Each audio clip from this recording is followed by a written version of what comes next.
Hello students, once again myself Mohammad Irshad, faculty in zoology in CLC। मैं यहाँ पे पिछले 4 साल से वर्क कर रहा हूँ और ये एक बड़ा ही इनोवेटिव प्लेटफॉर्म है जिस पे अपन ये सब चीज़ सीखने की कोशिश कर रहे हैं। उसी का एक क्रम है ये गुरु नीति। इसके तहत मैं और मेरे कलीग हम मिल के आपको जो है सेलेक्टेड इम्पॉर्टेंट क्वेश्चंस, बहुत ही अच्छे क्वेश्चंस जिनको अपन कह सकते हैं इवोल्यूशन के, आज उनको अपन डिस्कस करने की कोशिश करते हैं। हमारी कोशिश ये रहेगी कि जो भी क्वेश्चन है, क्योंकि सभी स्टूडेंट्स का लेवल एक सा नहीं होता, हर क्वेश्चंस को जितना संभव हो सकेगा, जितना पॉसिबल हो सकेगा, हम वहाँ तक जाके, उस एक्सटेंट तक जाके हम उसको डिस्कस करेंगे, so that each and every student can come on the same platform. यहाँ पर हम बाइलिंगुअल यूज़ करेंगे। मैं पहले कहता हूँ कि पिछली बार एक बात आई थी, तो इसमें यहाँ ये होता है कि इंग्लिश वाला स्टूडेंट भी सुन रहा है इसको, हिंदी वाला स्टूडेंट भी सुन रहा है इसको, तो इस तरह का हम कोशिश है, हमारी कोशिश ये है कि हिंदी मीडियम के स्टूडेंट्स भी इक्वली बेनिफिशियल हो और बेनिफिटेड हो, और इंग्लिश मीडियम के स्टूडेंट्स भी इक्वली बेनिफिटेड हो।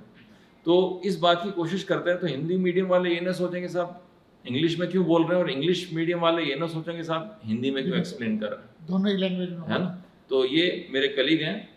मैं मनोहर चंदेलिया, टीम जूलॉजी CLC शिक्षक, और हम पिछले इवोल्यूशन के कुछ टॉपिक आपके सामने डिस्कस किए थे और अब अपने इवोल्यूशन पर ही आगे उसी क्रम को आगे बढ़ाते हुए डिस्कस कर रहे हैं कुछ क्वेश्चनों का जो NCERT बेस्ड क्वेश्चन है और आपके नीट के एग्जाम के पॉइंट ऑफ व्यू से बहुत ही इम्पोर्टेंट है।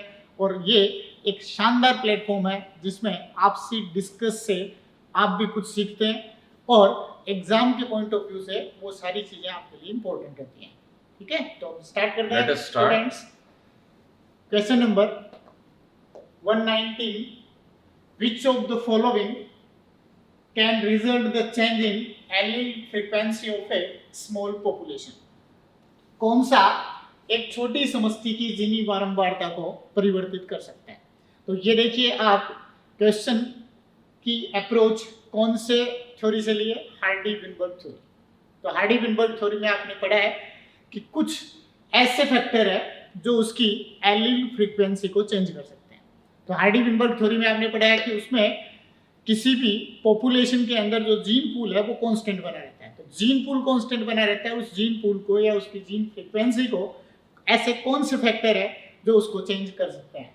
तो इसमें आप देख सकते हैं पहला फाउंडर इफेक्ट, और उसके बाद तो इसमें ये आप देखें फर्स्ट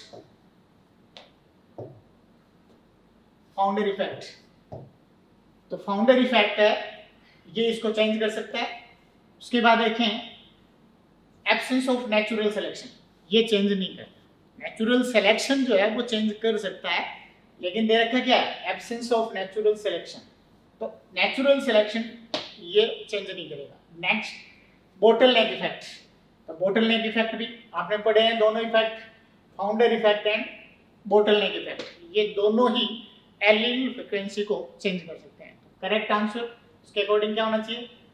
देखिए फोर्थ क्वेश्चन जो है, फोर्थ ऑप्शन इसका करेक्ट ऑप्शन हो जाएगा। क्लियर आया समझ में?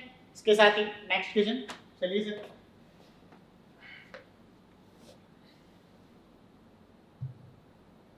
ये एक क्वेश्चन है जिसको मैं डिस्कस कर रहा हूँ। यहाँ पे लिख रखा है which of the following was the basis of natural selection of resistance varieties of bacteria in experiment of Joshua Lederberg and Ethner Lederberg। ये दो साइंटिस्ट थे, इनका नाम NCERT में बहुत ज़्यादा इस एक्सपेरिमेंट के बारे में डिस्कशन ज़्यादा नहीं है, तो मैं आपको थोड़ा सा एक्सपेरिमेंट के बारे में ब्रीफ कर देता हूँ। ये दो साइंटिस्ट थे, इन्होंने क्या किया कि बैक्टीरिया को ग्रो कराया एक कल्चर मीडियम, ठीक है। उस कल्चर मीडियम में बैक्टीरिया की ग्रोथ अच्छी खासी हो गई, तो इन्होंने एक वेलवेट ली, मखमल, उस वेलवेट को लेके इन्होंने उस बैक्टीरिया की प्लेट पे लगाया और उसको एक दूसरी प्लेट पे उस कल्चर को शिफ्ट किया। तो अब क्या हुआ कि जिस दूसरी प्लेट पे शिफ्ट किया वहां पे एंटीबायोटिक वहां पे मौजूद थी, पेनिसिलिन। तो ज्यादातर जो माइक्रोब्स थे, इकोलाई जो थे, वो उस पेनिसिलिन के इफेक्ट से खत्म हो गए, मर गए, क्योंकि वो एंटीबायोटिक थे। लेकिन few of the bacteria they could able to survive। अब वो बैक्टीरिया जो सरवाइव कर गए उस एंटीबायोटिक के मीडियम में, ये उससे रिलेटेड क्वेश्चन पूछा जा रहा है। तो अब ये पूछना चाह रहे हैं कि which of the following was the basis of natural selection. Natural selection का बेसिस क्या था? तो अब इसमें पहला ऑप्शन है पोस्ट अडप्टिव म्यूटेशन, मतलब पहले अडप्टेशन हुआ फिर म्यूटेशन हुआ, तो पहले अडप्टेशन और फिर म्यूटेशन का तो कंसेप्ट ही नहीं है। दूसरी बात है pre adaptive gene mutation, means पहले से कोई जीन में इस तरह का म्यूटेशन प्रेजेंट था जो कि उस बैक्टीरिया की सर्वाइवल कैपेसिटी को इंक्रीज कर रहा था, and that was the main reason for survival of those bacteria in the antibiotic medium. तो यहाँ पर ये ऑप्शन ठीक है। फिर जैसे एक ऑप्शन लिख रखा है gene mutation due to effect of antibiotic, means इसका मतलब ये हो गया कि एंटीबायोटिक की मौजूदगी में कोई म्यूटेशन हुआ हो। तो मौजूदगी में अगर म्यूटेशन होता तो वो वैसे ही मर जाता, उससे पहले ही मर जाता हो। तो एंटीबायोटिक का इफेक्ट तो पहले होता है, म्यूटेशन तो बाद में हुआ, तो वो सर्वाइव ही नहीं कर सकता था, मर जाता वो बैक्टीरिया। चौथा है gene mutation due to effect of DDT. तो डीडीटी का तो यहाँ पे इस एक्सपेरिमेंट में दूर दूर तक का कोई रिलेशनशिप ही नहीं है, तो इसलिए the correct answer is the pre adaptive gene mutation. इसका मतलब पहले से बैक्टीरियल कॉलोनी में कुछ बैक्टीरिया इस तरह के प्रेजेंट थे जिनके अंदर वो एंटीबायोटिक रेजिस्टेंस का जीन प्रेजेंट था, चाहे वो किसी दूसरे उससे आया हो, स्ट्रेन से आया हो, लेकिन वो प्रेजेंट था और इसीलिए वो बच गए। तो ये एक जीता जागता एग्जांपल अपने सामने कि नेचुरल सिलेक्शन एनवायरनमेंट में किस तरह से ऑपरेट करता है। ये रेप्लिका प्लेटिंग एक्सपेरिमेंट के अकॉर्डिंग इसका करेक्ट आंसर हो जाएगा सेकंड। ठीक है, नेक्स्ट पे चलते हैं। नेक्स्ट इसमें देखिए question, which of the following is the probable time for the evolution of jawless fishes. ये देखिए एनसीईआरटी में जो आपके पूरा हिस्ट्री ऑफ इवोल्यूशन दे रखा है, डिस्क्राइब कर रखा पूरा, उसमें क्लियर दे रखा है कि जोलेस फिशेस जो फर्स्ट टाइम इवोल्व हुई थी वो इनमें किस टाइम इवोल्व हुई थी? 500 मिलियन ईयर से 350 मिलियन ईयर से को। तो करेक्ट कौन सा है? 350 मिलियन ईयर एगो ये फर्स्ट टाइम जोलेस फिशेस इसमें इवोल्व हुई थी। जो किन से इवोल्व हुई? जोलेस फिशेस जो इवोल्व हुई थी वो स्टार्टिंग में सबसे पहले जो थी वो जोलेस फिशेस जिनमें आपको ध्यान होगा साइक्लोस्टोमेटा टाइप की जो फिशेस थी वो पहले इवोल्व हुई थी, और उसके बाद जो है वो इनमें जोड फिशेस जो रियल पीसीज ग्रुप की फिशेस थी वो इवोल्व हुई। इसमें मैं एक बात ऐड कर देता हूँ, सर ने वैसे सारा एक्सप्लेन कर ही दिया है कि जॉलेस फिशेस बेसिकली ये फिशेस नहीं है। सबसे इंपॉर्टेंट चीज दिमाग में रखो, cyclostomes they are not fishes. Cyclo means rounded, stoma means mouth, rounded mouth, गोल मुंह वाले, तो उनके अंदर जबड़े होते ही नहीं है, लेकिन वो दिखने में फिश की तरह होती है। ये बात उनकी हो रही है जॉलेस फिशेस। आप ऐसा मत सोचें पढ़ते टाइम की कोई जॉलेस फिश, हाँ इनसे फिशेस का इवोल्यूशन हुआ है। ठीक है, नेक्स्ट।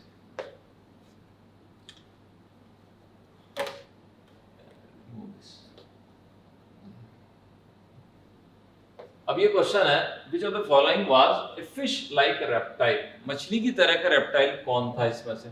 अब देखिए एनसीईआरटी का क्वेश्चन है, इसके अंदर ये जो एग्जांपल्स दे रखे हैं ये बेसिकली सारे के सारे डिफरेंट टाइप के डायनासोर्स हैं, जैसे टायरानोसॉरस रेक्स, ठीक है, इक्थियोसॉरस। अब अपने को बायोलॉजी बेसिक आनी चाहिए, ये कोई बहुत हाई फाई साइंस नहीं है जिसको अपन पढ़ रहे हैं यहाँ पे। Ichthyology study of fish, skin से रिलेटेड।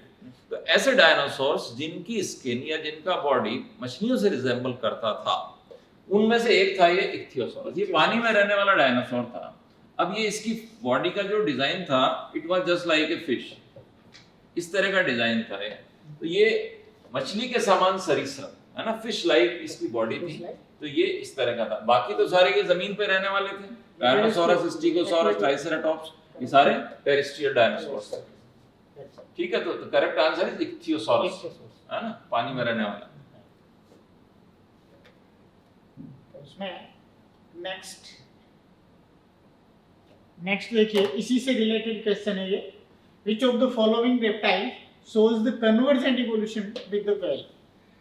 whale से convergent evolution को शो करने वाले इनमें से कौन से रेप्टाइल्स हैं? तो इसमें whale से convergent evolution मीन्स किस रेट विकेट में या तो उसके इक्वल इसके सिमिलर हो, तो उसके अकॉर्डिंग इनमें इक्थियोसॉर्स, पैलिकोसॉर्स, थैरेप्सिड्स, सौरोप्सिड्स, तो कौन से होने चाहिए? According to convergent evolution. आपको कन्वर्जेंट इवोल्यूशन जो शो कर रहे हो वो वेल के अकॉर्डिंग उसके साथ कन्वर्जेंट इवोल्यूशन कौन सा शो करेगा? इक्थियोसोर्स। एक्वेटिक है, ये एक्वेटिक है, एक्वेटिक हैबिटेट, वेल की तरह एक्वेटिक हैबिटेट इसमें, एक्वेटिक एडेप्टेशन इसमें, इक्थियोसोर्स में इवॉल्व हो जाएंगे, तो उसके अकॉर्डिंग ये इसका कन्वर्जेंट इवोल्यूशन शो करेगा। क्लियर? तो ये इक्थियोसोर्स। इसमें मैं सर ने वैसे एक्सप्लेन कर दिया है। I would like to add one thing, what is saur? Saur means lizards. Saurology, ये एक वर्ड सीखा,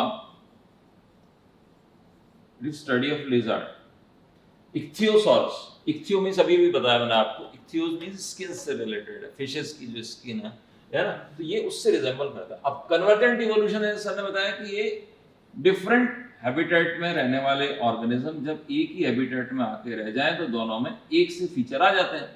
तो अब निम्नलिखित में कौन सा सरीसृप मतलब रेप्टाइल, वेल मतलब मैमल, रेप्टाइल में मैमल की तरह के कैरेक्टर कब आएंगे? तो ये कैरेक्टर अगर आए तो ये कहलाएंगे convergent evolution. As simple as this. Next पे चलते हैं। Diversification of mammals on the earth was. अब ये क्वेश्चन ऐसा है जो ये पूछना चाह रहा है, पृथ्वी पर स्तनधारियों का विभिन्न रूपों में उत्पन्न होना कब हुआ था? अब इसमें एक ऑप्शन है with the diversification of reptiles, उसके बाद लिख रखा है after the extinction of giant reptiles, फिर लिख रखा है before the diversification of reptiles, फिर लिख रखा है with the diversification of amphibians. अब आपको इसमें थोड़ा सा जियोलॉजिकल टाइम स्केल्स का आइडिया होना चाहिए। देखिए जियोलॉजिकल टाइम स्केल्स में आप जब पढ़ते हैं कि एक एरा था पैलियोजोइक, उसके बाद आया मीसोजोइक। अब मीसोजोइक एरा के अंदर जो पीरियड थे वो थे ट्रायसिक, फिर था जुरासिक और फिर था क्रिटेशियस। अब ट्रायसिक के अंदर जो प्रोटोथेरियंस थे, प्रोटोथेरियंस आप जानते होंगे एग लेइंग मैमल्स को कहते हैं, अंडे देने वाले स्तनधारी होते हैं, उनका इवोल्यूशन हुआ। उसके बाद में जो जुरासिक पीरियड था it was predominantly occupied by the dinosaurs, ये डायनासोर्स का जमाना था जुरासिक पीरियड। देन फिर आया क्रिटेशियस। अब उस क्रिटेशियस में आते आते मैक्सिमम डायनासोर जो थे वो मास एक्सटिंक्शन हुआ और वो सब खत्म हो गए, और उसके बाद में फिर मैमल्स का दबदबा शुरू हुआ, मैमल्स की डोमिनेंस उसके बाद शुरू हुई थी। अब आप इस क्वेश्चन को रीड करें, इसमें पूछा गया diversification of the mammals on the earth. Diversification का मतलब है उनके अंदर वेरिएशंस बहुत ज्यादा फैलाव वो कब हुआ? तो नेचुरल रेप्टाइल्स के साथ साथ तो नहीं होता। फिर आया after extinction of giant reptile. Giant reptile का मतलब होता है वही डायनासोर जिनकी अपन बात कर रहे हैं, इनके एक्सटिंक्शन होने के बाद फिर पूछा, फिर लिख रखा है बिफोर द डाइवर्सिफिकेशन। रेप्टाइल्स के डाइवर्सिफिकेशन से पहले तो मैमल थे ही नहीं।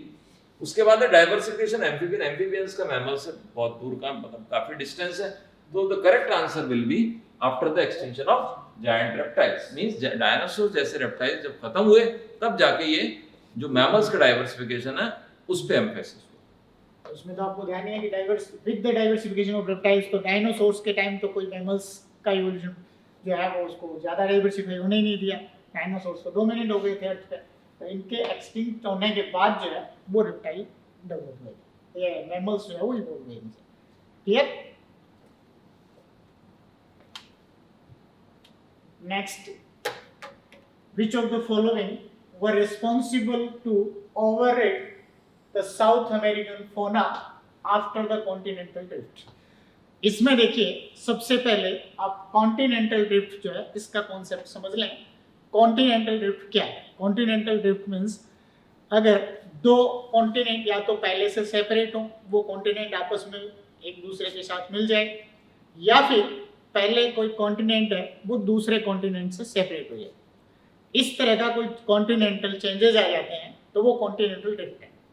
अब कॉन्टिनेंटल ड्रिफ्ट में ये बता रखा है which of the following were responsible to override the South American fauna after the continental drift। कौन सा जो है वो इसमें जीवधारी महाद्वीपीय विचलन के पश्चात दक्षिणी अमेरिका के जनपदों पर प्रभावी रूप से छा जाने के लिए जिम्मेदार थे? तो कौन से थे? एनसीईआरटी में दे रखा है, ये मैमल्स के इवोल्यूशन में दे रखा है।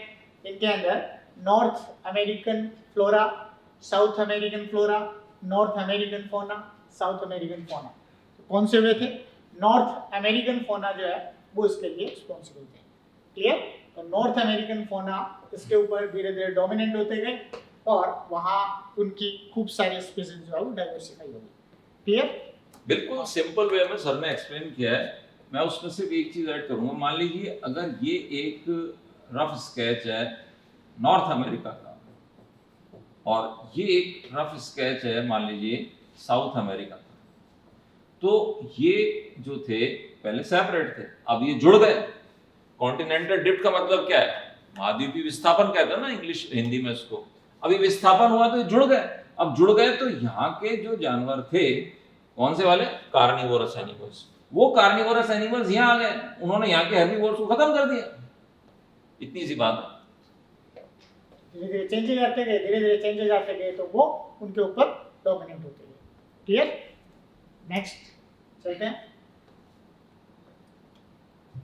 अब एक क्वेश्चन है, which of the following ancestor was with more resemblance to apes? है ना? अब इसमें ह्यूमन इवोल्यूशन है। देखिए टॉपिक किसका है? ये ह्यूमन इवोल्यूशन का क्वेश्चन है। आप दिमाग में क्लियर रखो अपन किसको पढ़ रहे हैं।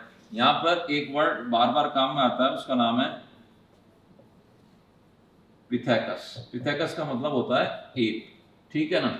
एक वर्ड अपन यहाँ पे लिख रहे हैं रामापिथेकस, एक वर्ड अपन लिख रहे हैं यहाँ पे ड्रायोपिथेकस। ड्रस का मतलब होता है ट्री। देखो वर्ड के मीनिंग कई बार, अब ये रामापिथेकस, रामापिथेकस के साथ साथ में वर्ड है ड्रायोपिथेकस। यहाँ पे ड्रस, ड्रस मीन्स होता है ट्री, पेड़ पे रहने वाला था ये। अब एक है होमो हैबिलिस, एक है होमो इरेक्टस।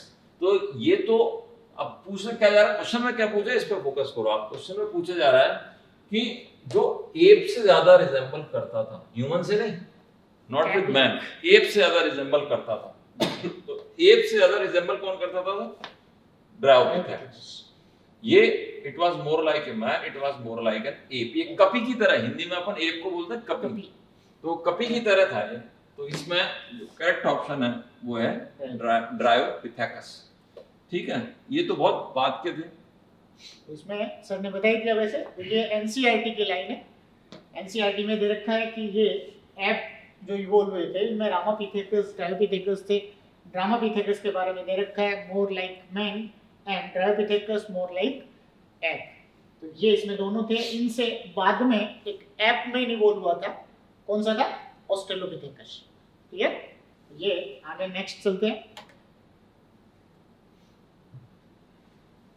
नेक्स्ट क्वेश्चन है, which of the following is considered as the anthropogenic evolution?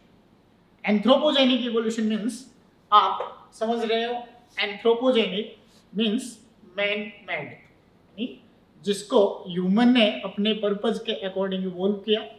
इस तरह के जो है वो उसके चेंजेस जो आए थे वो सारे किस टाइप के थे? मानव जनित विकास या एंथ्रोपोजेनिक इवोल्यूशन थे।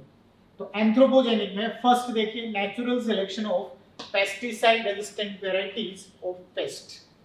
तो पेस्टिसाइड रेजिस्टेंट वेराइटी जो पेस्ट की इवॉल्व हुई वो कंटिन्यू, जैसे जैसे पेस्टिसाइड्स का यूज होता गया वैसे कुछ पेस्ट जो है वो उनके लिए रेजिस्टेंट होते गए। तो ये किसके कारण हुआ? ह्यूमन के कंटिन्यू पेस्टिसाइड्स का यूज करने का।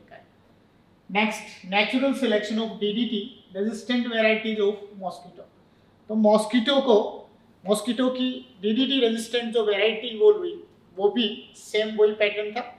कंटिन्यू डीडीटी के स्प्रे करने के बाद उनमें से ही कुछ ऐसे जो है वो उसमें हो गई, इवॉल्व हो गए मॉस्किटो जो उस डीडीटी के लिए रेजिस्टेंट हो गए। सेम ऐसे natural selection of antibiotic resistant varieties of pathogens.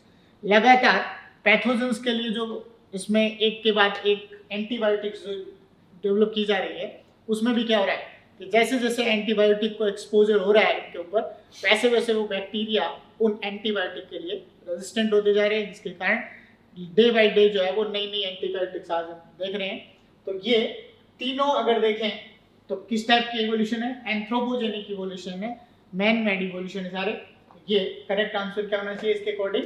All of these जो है वो इसका करेक्ट ऑप्शन है। सारे के सारे वो फैक्टर्स मेंशन्ड हैं यहाँ पे, तीनों के तीनों फर्स्ट तीन ऑप्शन में, जो कि मैन मेड फैक्टर्स हैं। और क्वेश्चन में पूछा यही है, एंथ्रोपोजेनिक इवोल्यूशन का मतलब क्या है कि मैन मेड फैक्टर से जो इवोल्यूशन हुआ है, तो नेचुरल तीनों उसी के एग्जांपल्स हैं, इसलिए आंसर हो गया 4। नेक्स्ट, अब ये पूछा गया है इसमें question number 128, consider about the following conditions, निम्नलिखित परिस्थितियों पर विचार कीजिए। पहली परिस्थिति है, पहली सिचुएशन दी गई लार्ज साइज पॉपुलेशन। ये क्वेश्चन भी मोस्ट लाइकली मुझे लगता है सर ये हार्डी-विनबर्ग की इक्वेशन पे बेस्ड है। स्मॉल साइज पॉपुलेशन है ना, रैंडम मेटिंग, फिर लिख रखा है स्लो और negligible rate of gene mutation, genetic drift, founder effect, absence of natural selection, इतनी सारी बातें लिख रखी हैं 1 2 3 4 5 6 एंड 7। अब इसमें से क्या पूछ रहे हैं कि विच ऑफ दीज कंडीशन, मतलब इन कंडीशंस में से कौन सी are required for change in allele frequency, allele frequency बदलने के लिए किसकी जरूरत होगी। ठीक है ना, अब एलील फ्रीक्वेंसी पॉपुलेशन में बदलने के लिए किसकी जरूरत होगी। तो एलील फ्रीक्वेंसी जो होती है, अगर अपन बात करें एक स्मॉल साइज पॉपुलेशन, तो उसको आप सबसे जल्दी डिस्टर्ब कर सकते हो स्मॉल साइज पॉपुलेशन में, ठीक है। उसके अलावा जब उसके अंदर क्या कह सकते हैं ना अपन, ये नेग्लिजिबल जीन म्यूटेशन है इसमें देखिए लार्ज साइज पॉपुलेशन, ये एक आपने हार्डी-विनबर्ग लॉ में क्लियर पढ़ रखा है कि एक लार्ज साइज पॉपुलेशन होगी, उसमें कंटिन्यू अगर रैंडम मैटिंग होती रहे तो उसमें जीन पूल कांस्टेंट बना रहता है। इट मींस ये दोनों फैक्टर तो ऐसे हो नहीं सकते जिसके कारण जीन या एलील फ्रीक्वेंसी चेंज हो जाए, ये दो तो हट गए अलग। अब चेंज कौन से कर सकते हैं, स्मॉल साइज पॉपुलेशन, अगर स्मॉल साइज पॉपुलेशन हो ये चेंज कर सकता है। स्लो और negligible rate of gene mutation ये भी नहीं कर सकता, नेग्लिजिबल रेट है बता रहे तो ये भी नहीं करेगा। Next genetic drift, genetic drift जो है वो इसको चेंज कर सकती है। क्यों, क्योंकि जेनेटिक ड्रिफ्ट इसलिए चेंज कर सकती है कि जेनेटिक ड्रिफ्ट मींस कोई जीन माइग्रेशन हो जाता हो, अचानक किसी पॉपुलेशन से जीन बाहर माइग्रेट हो गया हो, इमाइग्रेट हो गया हो या एमाइग्रेट हो गया हो, तो ऐसे उस कंडीशन का जीन पूल चेंज हो जाएगा, दैट इज जेनेटिक ड्रिफ्ट। एक फाउंडर इफेक्ट, फाउंडर इफेक्ट भी इसको चेंज कर सकता है। Absence of natural selection, natural selection अगर होता है तो चेंज कर देगा, absence of natural selection means ये भी चेंज नहीं कर सकता। तो अभी इसमें जो ऑप्शन निकल के आ रहे हैं वो लगभग एक तो ये नहीं, ये तो बी हो जाएगा, एक तो बी हो जाएगा, एक ई हो जाएगा जेनेटिक ड्रिफ्ट, और एक F founder effect means B E F only, तो ये सेकंड ऑप्शन इसका करेक्ट है। बाकी इनसे ये फ्रीक्वेंसी नहीं, तो अपने को हार्डी-विनबर्ग इक्वेशन का बेसिक याद रखना चाहिए कि एक लार्ज रैंडमली मेटिंग पॉपुलेशन है, उस लार्ज रैंडमली मेटिंग पॉपुलेशन में gene frequency, genotype frequencies, allelic frequencies constant बनी रहती हैं अगर कोई इवोल्यूशनरी फोर्स वहां पे ऑपरेट नहीं कर रही हो। ऐसा नेचर में कभी होता नहीं है, इवोल्यूशनरी फोर्स ऑपरेट करती हैं, इवोल्यूशनरी फोर्स ऑपरेट करती है, तो भी अपन इस लॉ को इसीलिए पढ़ते हैं ताकि अपने को ये कैलकुलेट करने का तरीका पता लग जाए कि इवोल्यूशन किस एक्सटेंट तक हुआ है, कितना इवोल्यूशन हुआ है। अपन कहते हैं कि साहब पूंछ छोटी हो गई, अपन कहते हैं पूंछ लंबी हो गई, अपन कहते हैं साहब आदमी पहले झुका हुआ था फिर बाद में सीधा हो गया। तो इस तरह के जो चेंजेस आए तो किस रेशो में किस तरह से आगे बढ़ा, उसको कैलकुलेट करने के लिए अपने पास में जो है सबसे अच्छा जो तरीका है वो है हार्डी-विनबर्ग इक्वेशन। हार्डी-विनबर्ग इक्वेशन में आपको ध्यान है जीन पूल को जो चेंज करने वाले फैक्टर्स 5 फैक्टर्स हार्डी-विनबर्ग ने इंक्लूड किए हैं, जिनमें कौन कौन से हो सकते हैं, natural selection, gene mutation, genetic drift, इसमें जेनेटिक ड्रिफ्ट जीन माइग्रेशन में, और एक इनके अंदर ये इसका नेचुरल सिलेक्शन है, क्लियर, और जीन फ्लो। ये ऐसे 5 फैक्टर्स है जो इसको चेंजेस कर सकते हैं। शर्त क्या होनी चाहिए, पॉपुलेशन लार्ज साइज की होनी चाहिए और उसमें रैंडम मैटिंग होनी चाहिए, क्लियर। ओके नेक्स्ट आगे चलते हैं। Next, which of the following is closest known ancestor of the cycads, वो चार्ट निकाल लो सर, अब डाइकोटिलेडन्स, मोनोकोटिलेडन प्लांट, क्योंकि उसी पे बेस्ड क्वेश्चन है। आपके एनसीईआरटी में चार्ट दे रखा है, इसके अकॉर्डिंग आप देखें, ये देख लीजिए, बता दो। तो इसमें आप देखें ये पूछ कह रहा है, क्वेश्चन देखिए आप, क्वेश्चन दिया which of the following is the closest known ancestors, closest known ancestors of cycads, dicotyledons and monocotyledons। अब dicotyledons, monocotyledons and cycads इसके closest ancestor बताने आपको, तो ये dicotyledons, monocotyledons and cycads। तो साइकेड्स, डाइकोटिलडोन्स, मोनोकोटिलडोन्स, इनके क्लोजेस्ट एंसेस्टर्स कौन से हुए? Seed first. Seed first. तो इसके अकॉर्डिंग आप देख सकते हो आंसर क्या जाना चाहिए इसका? Seed first. Clear? NCERT based question है, पूरा एनसीईआरटी का जो फ्लो चार्ट है उस ये पे आपको based पहले भी कई बार बताया जा चुका है कि ये दोनों फ्लो चार्ट जो फ्लोरा एंड फोना के इवोल्यूशन के फ्लो चार्ट दे रखे हैं वो दोनों ही एग्जाम के पॉइंट ऑफ व्यू से बहुत ही इंपॉर्टेंट फ्लो चार्ट है, वो पूरी उनकी डिटेल स्टडी आपके लिए बहुत ही जरूरी है। क्लियर? नेक्स्ट चलते हैं। Which of the following is not evolved from sauropsid thecodont ancestor? ठीक है, सौरो मीन्स मैंने अभी आपको थोड़ी देर पहले एक्सप्लेन किया था, लिजर्ड्स।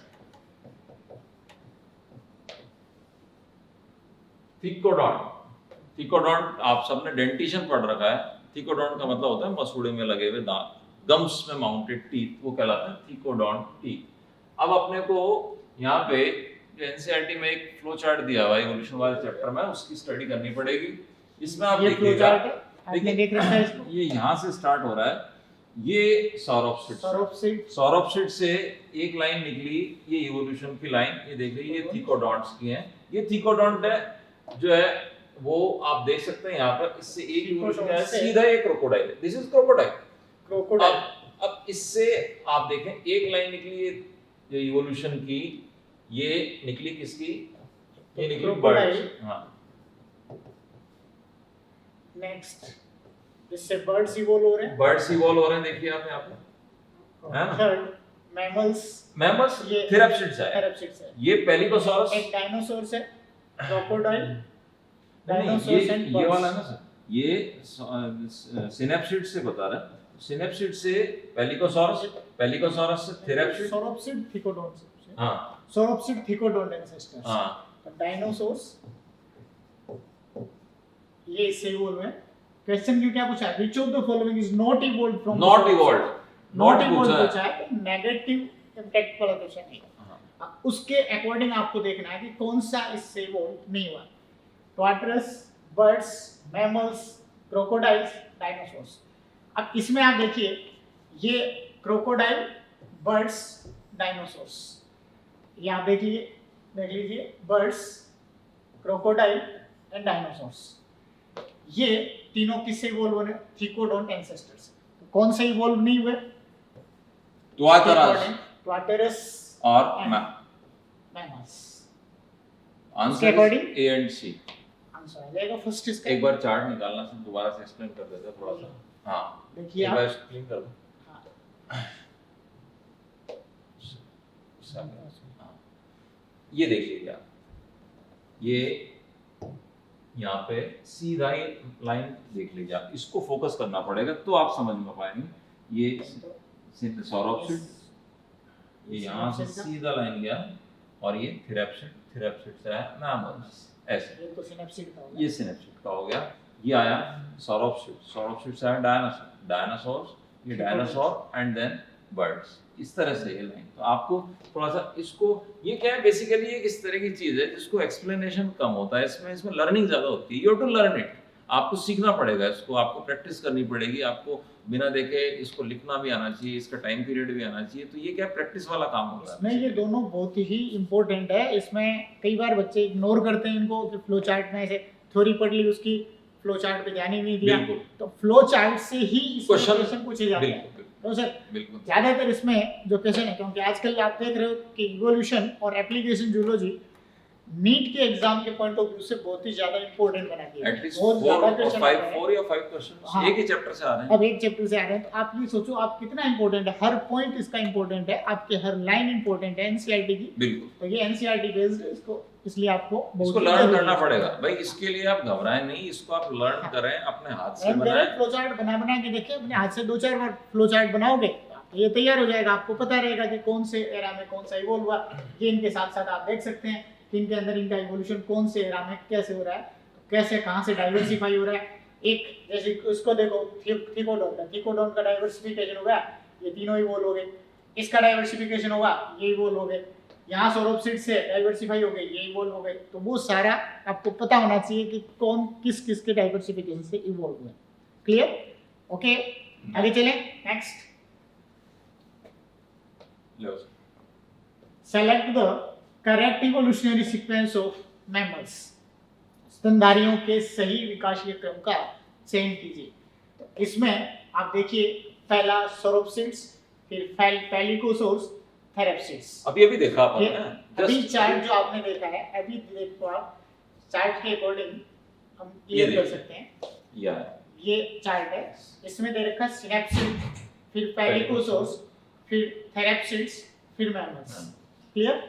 इधर देखें तो ये सोरोप्सिड से ये इवॉल्व हो रहा है थ्रिकोडोंट, फिर इनसे ये इवॉल्व हो रहे हैं क्रोकोडाइल, डायनासोर्स, बर्ड्स। सोरोप्सिड से एक तरफ इवॉल्व हो रही है क्वाड्रस, स्नेक्स, लिजार्ड, टर्टल्स।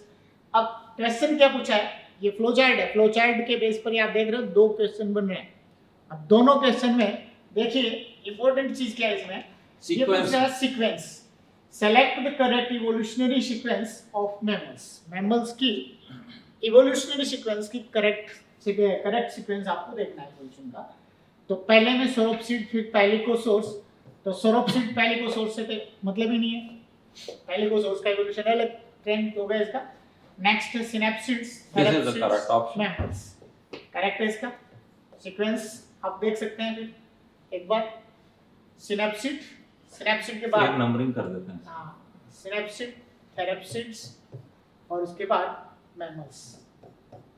ये आप देख रहे हो, सिनेप्सिड, थेरेप्सिड एंड मैमल्स। अगर आता पैलिकोसोर्स इसके साथ आता तो ये भी बीच में सीक्वेंस में आता तो करेक्ट हो सकता था, लेकिन पैलिकोसोर्स दे नहीं रखा है इसमें, तो डायरेक्ट क्या दे रखा है?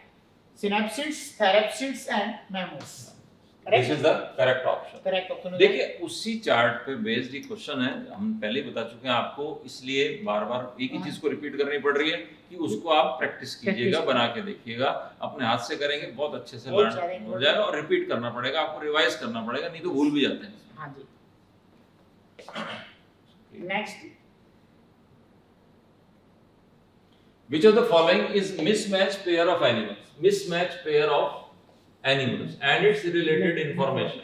क्या गलत है? Latimeria, coelacanth, a living fossil. बिल्कुल सही है, करेक्ट। बिल्कुल सही है ना? ये एनसीईआरटी में दिया हुआ है। Archaeopteryx, missing link, बिल्कुल सही है, extinct organism है। Tyrannosaurus rex, ये एक थोड़ा सा यहाँ पे गड़बड़ हो गया, ये गड़बड़ है ना? ये भी आपको, हाँ, ये कंसेप्ट गड़बड़ है, इसलिए अपने से पूछा गया मिसमैच, तो नेचुरल मिसमैच मिल गया अपने को। टेरानोडॉन एक फ्लाइंग रेप्टाइल था, इसके बारे में अपन जब बताते हैं वो चार्ट है क्या? फ्लाइंग रेप्टाइल वो दूसरा। अच्छा, तो ये एक फ्लाइंग रेप्टाइल था, इसको भी एनसीईआरटी में एक चार्ट में दिया हुआ है। तो इसमें अपने को जो डायनासोर्स का एक चार्ट दे रखा है, स्टीगोसोर्स वगैरह, आपके ब्रैकियोसोर्स, इसके बारे में डिस्कशन है, उसमें दे रखा है इसका। तो उसमें बाकी ये डैगर लाइक टीथ थे और कार्निवोरस था, है ना? बड़े बड़े दांत वाला था, नुकीले दांत वाला था। डैगर का मतलब होता है नुकीले, शार्प टीथ वाला एनिमल था, तो ये कार्निवोरस था। तो इसलिए ये स्टेटमेंट यहाँ पे थोड़ा सा गलत हो जाता है। आपने से गलत ही पूछा, मिसमैच पूछा है, तो आंसर हो गया tyrannosaurus rex. Next, match the human ancestors of column A and their brain capacity of column B and select the correct answer। देखिए क्रेनियल कैपेसिटी जो है वो जैसे जैसे ह्यूमन इवोल्यूशन हुआ है वैसे वैसे उनकी क्रेनियल कैपेसिटी बढ़ी, बौद्धिक क्षमता बढ़ी, सिविलाइजेशन में डेवलपमेंट हुआ, और कई ऐसे कैरेक्टर्स जो है वो उसमें कंटिन्यू इवोल्व होते गए। जैसे अब देखिए कॉलम फर्स्ट में Homo erectus, Homo habilis, Homo sapiens neanderthalensis and Homo sapiens fossilis. Homo erectus, इसकी क्रेनियल कैपेसिटी कितनी रही है? होमो इरेक्टस की क्रेनियल कैपेसिटी रही है 900 सीसी। होमो हैबिलिस की cranial capacity 900 CC. Homo habilis इसकी क्रेनियल कैपेसिटी सबसे कम रही है, क्योंकि आपको ध्यान है ऑस्ट्रेलोपिथेकस के बाद डायरेक्ट जो फर्स्ट ह्यूमन जो इवोल्व हुआ था वो होमो हैबिलिस हुआ था, इसकी क्रेनियल कैपेसिटी कितनी रही है? 650 to 800 सीसी। उसके बाद होमो सेपियंस निएंडरथैलेंसिस, निएंडरथल में इनकी क्रेनियल कैपेसिटी 1400 सीसी रही है। और उसके बाद होमो सेपियंस फोसिलिस, जिसको आप पढ़ते हो क्रो-मैग्नन मैन, क्रो-मैग्नन मैन की क्रेनियल कैपेसिटी जो रही है वो सबसे ज़्यादा रही थी। अब तक की सबसे ज़्यादा क्रेनियल कैपेसिटी जो रही है वो क्रो-मैग्नन मैन, होमो सेपियंस, फॉसिलिस की रही है। क्लियर? और इसके अकॉर्डिंग करेक्ट ऑप्शन इसमें मैचिंग करें, क्या होना चाहिए? होमो इरेक्टस की 900 सीसी सेकंड, होमो हैबिलिस की 650 to 800, तो ये इसमें है। ए के साथ सेकंड, बी के साथ फोर्थ, सी निएंडरथैलेंसिस 1400, सी के साथ थर्ड, और उसके बाद होमो सेपियंस फोसिलिस क्रो-मैग्नन की सबसे ज़्यादा 1650 सीसी। अब देखो इसमें भी सर ने सारी बातें बता दी हैं, मैं एक एक्स्ट्रा पॉइंट इसमें ऐड कर रहा हूँ, and that point is that again you have to learn these capacities, you have to learn these capacities, we don't have any other option, rather I will say आपको ये चीज learn करनी पड़ेगी, सीखनी पड़ेगी, बार बार रिवाइज करना पड़ेगा, तो ही आप इसको कर पाएंगे। इसलिए तो आपको लर्न करना ही पड़ेगा, इसमें कोई शॉर्टकट नहीं। क्रेनियल कैपेसिटी वाला है वो आपको याद करनी ही पड़ेगी। याद करना पड़ेगा। Clear? Next, which of the following ancestor is known to have made prehistoric cave art? prehistoric cave art, cave art का मतलब है गुफाओं में चित्रकारी करना। ये लिख रखा है हिंदी में, इनमें से कौन सा पूर्व ऐतिहासिक गुफा चित्रकारी के लिए जाना जाता है? अब जाने जाते, इसमें देखिए अब ये बात जो है ना, होमो सेपियंस फॉसिल्स, इसके लिए है ना, तो ये इसमें आपको ध्यान है क्रो-मैग्नन मैन जो था उसने केव आर्ट जो है वो सबसे पहले उसमें डेवलप हुई थी। चित्रकारी की जो कला है वो सबसे पहले क्रो-मैग्नन मैन में इवोल्व हुई थी। तो क्रो-मैग्नन मैन में इवोल्व हुई थी, और वो कैसे थे? गुफाओं में रहते थे, वहां उन्होंने चित्रकारी करना शुरू कर दिया। उसके अकॉर्डिंग इसमें करेक्ट आंसर होमो सेपियंस फोसिलिस जो क्रो-मैग्नन मैन। क्लियर? और उसमें आप बाकी के सारे फिर गलत हो जाते हैं, एक चीज सही होती है। इरेक्टस है, हैबिलिस है। इरेक्टस किसके लिए है? फायर का यूज सबसे पहले किया था इन्होंने, स्टेट चलने लग गए थे। होमो हैबिलिस है, तो होमो हैबिलिस जो है उसको टूल मेकर या हैंडीमैन माना गया है।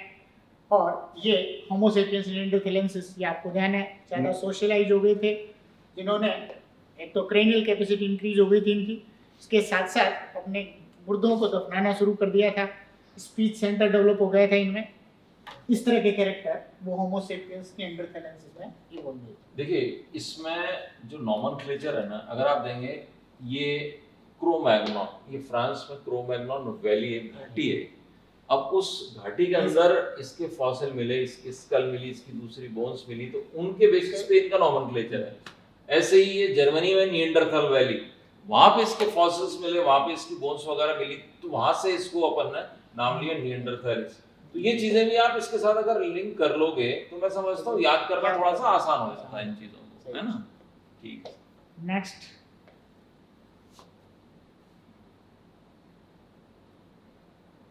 Which of the following arose about 75,000 to 10,000 years back? ये तो अपनी खुद की बात कर रहे हैं, इंसान की बात हो रही है, तो ठीक है, तो अपन सीधे यहाँ पर एग्जिस्ट करते हैं। क्यों? क्योंकि ये सारे के सारे तो भाई 1 मिलियन से पुराने हैं, तो बहुत आसान सा सवाल है। 75,000 से लेके 10,000 साल पहले कौन आया था? तो अपन ही आए थे दुनिया में। बाकी तो सारे 1 मिलियन वाले हैं, वो या उससे भी ज्यादा है। इससे बड़ा आसान सा सवाल है, इसमें सबसे इजी आंसर है मॉडर्न मैन। हो गया। उसमें नेक्स्ट देखते हैं, इसमें आप देखिए which of the following is a mismatched pair of human ancestor and there characteristic. Mismatched pair देखना है इसमें आपको कि मिसमैच्ड पेयर इसमें से कौन सा रहेगा।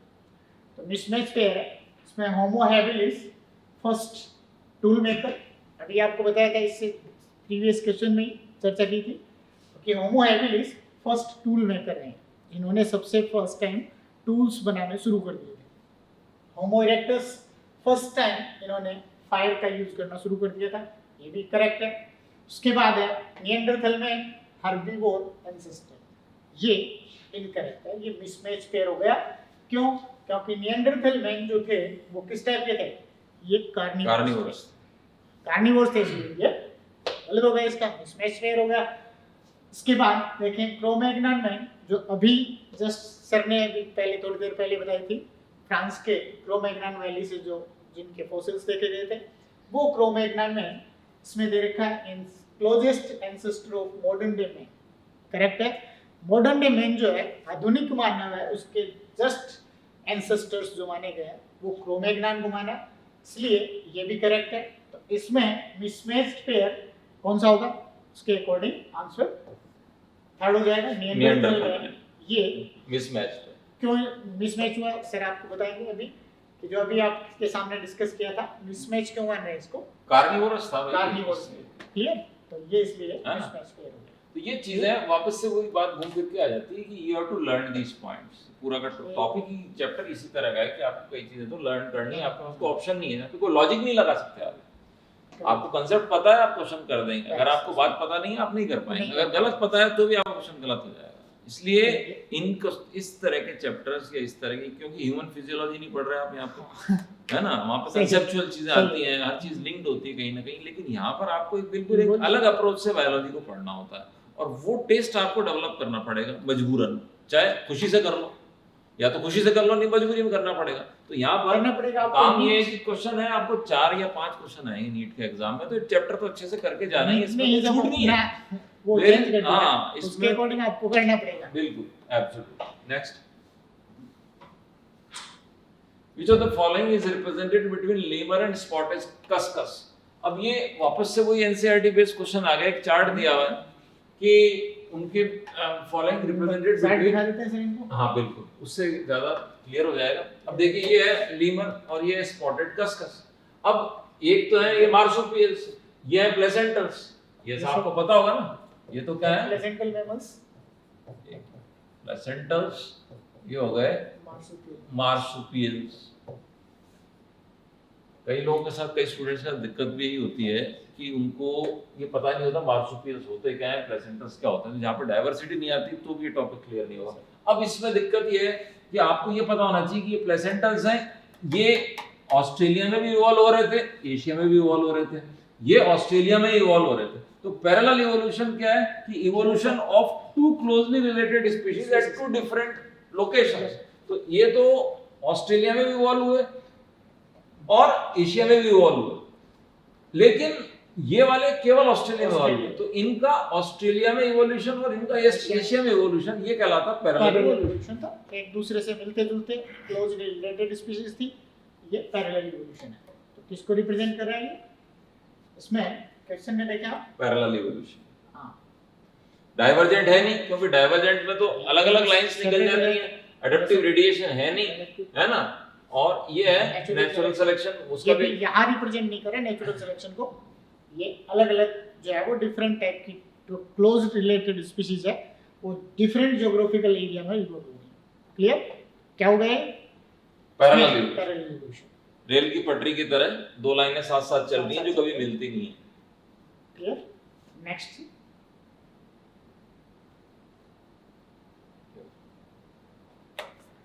which of the following evidence is provided by Darwin's finches of Galapagos Island?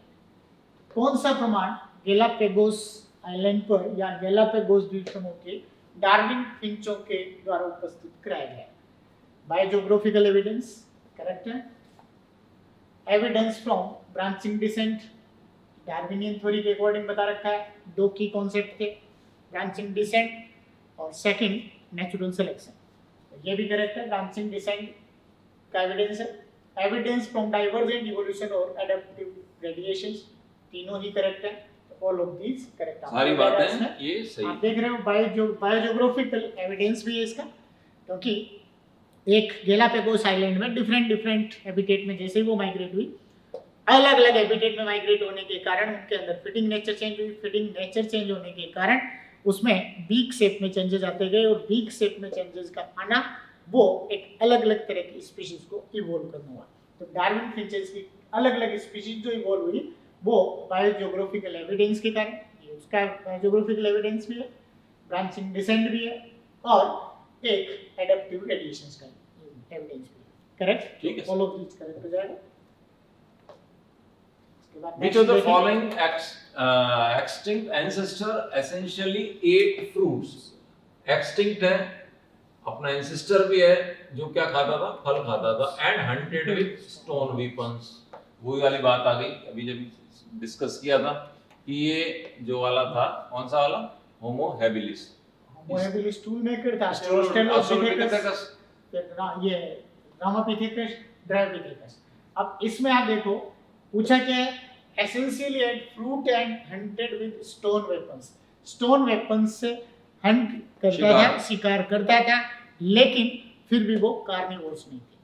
क्या करते थे, वो फ्रूट्स खाते थे, लेकिन औजारों से शिकार करना जो है वो इन्होंने शुरू कर दिया था। तो इसके लिए करेक्ट ऑस्ट्रेलोपिथेकस है। तो ये एक एप मैन था, ध्यान होगा आपको। ऑस्ट्रेलोपिथेकस एप और ह्यूमन, इन दोनों के बीच एक कनेक्टिंग लिंक जो है वो इवॉल्व हुई थी। क्लियर? जो इनके दोनों के बीच कनेक्टिंग लिंक थी, दोनों के कुछ कैरेक्टर्स जो है वो इसमें प्रेजेंट थे। इन्होंने शिकार करना शुरू कर दिया था, लेकिन ये फिर भी कार्निवोर्स नहीं थे। क्लियर? करेक्ट आंसर अब इसमें वर्ड की मीनिंग पे जाइए। देखिए मैं आपको छोटी सी बात बता रहा हूं।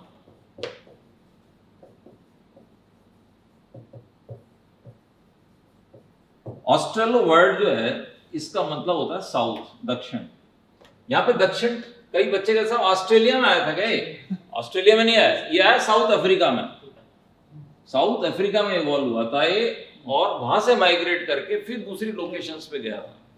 ये चीज आप ध्यान रखना कि जो ऑस्ट्रेलोपिथेकस था वो ये सारे काम करते थे शिकारिका का, लेकिन ये खाते थे फल। ठीक है, नेक्स्ट।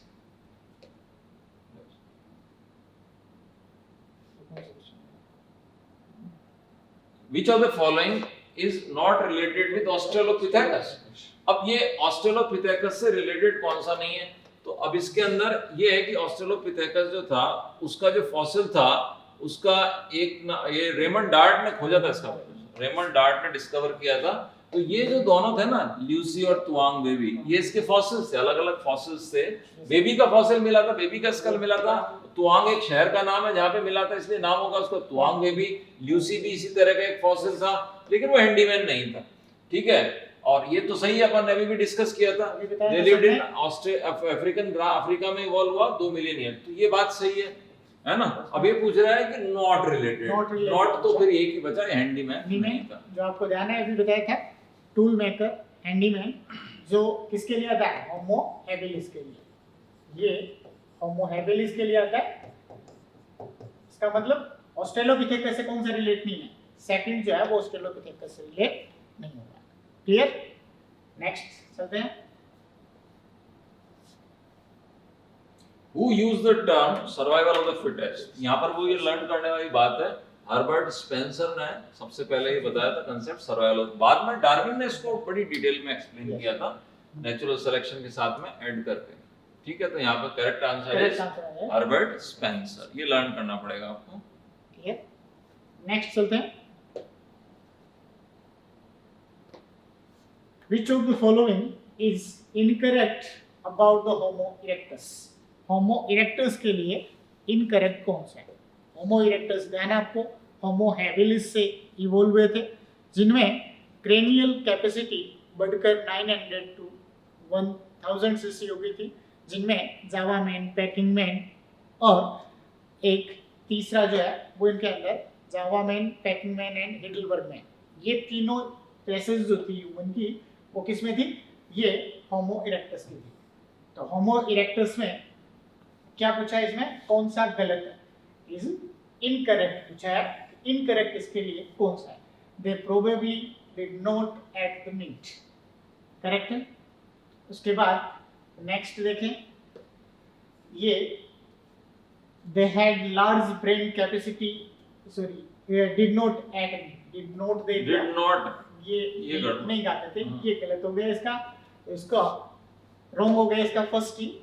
इसके बाद दे रखा है दे had large brain capacity around the 900 CC. अभी आपको बताइए कि इनकी क्रेनियल कैपेसिटी लगभग 900 सीसी थी। क्रेनियल 900 to 1100 के बीच में रेंज कर रही थी इनकी क्रेनियल कैपेसिटी थी, तो ये भी इसका करेक्ट ऑप्शन हो गया। उसके बाद है दे वर फर्स्ट फायर यूजर, इन्होंने फायर का यूज करना शुरू कर दिया था। ये हंट करते थे, शिकार करते थे, और उसने शिकार को भून कर खाना रोस्टेड करके खाना इन्होंने शुरू कर दिया था, तो फायर का यूज करना इन्होंने स्टार्ट कर दिया था, तो होमो इरेक्टस के लिए ये भी करेक्ट हो गया। उसके बाद they evolve from the Homo habilis, ये होमो हैबिलिस से इवोल्व हुए थे, ये भी इसका करेक्ट है।